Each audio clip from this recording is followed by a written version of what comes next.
The electron microscope and the discovery of the structure of the DNA, the conclusion reached by modern-day paleontology, these alone were sufficient to tear down the already unsteady foundations of the theory of evolution proposed by Darwin. However, one of the most serious blows to the theory of evolution came only recently from the field of biochemistry. According to Michael Behe, a professor of biochemistry at Lehigh University in Pennsylvania, it is impossible for the complex organs in living things to have come about by means of natural selection and mutations, which shows that the cell was created.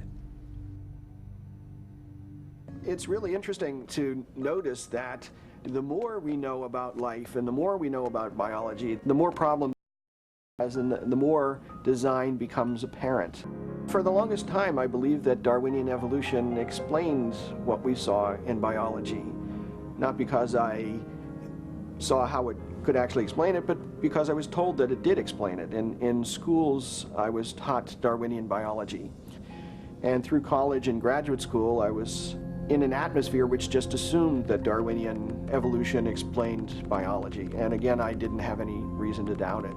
It wasn't until about 10 years or more ago that I read a book called Evolution: A Theory in Crisis by a geneticist by the name of Michael Denton, an Australian. And he put forward a lot of scientific arguments against Darwinian theory I had never heard before. And the arguments seemed pretty convincing. And at that point, I started to get a bit angry because I thought I was being led down the primrose path. Here were a number of very good arguments, and I had gone through a doctoral program in biochemistry, became a faculty member, and I had never even heard of these things. And so from that point on, I became very interested in the question of evolution, and since have decided the Darwinian processes are not the whole explanation for life. In his book, Darwin's Black Box, The Biochemical Challenge to Evolution, Behe describes how in Darwin's time, the living cell was a black box whose contents were unknown, and how with the unraveling of the details within the cell, it emerged that it was actually a very complex structure. The powerful evidence in Behe's book was greeted with despair among evolutionist circles, and the work itself was soon being discussed by well-known media organizations.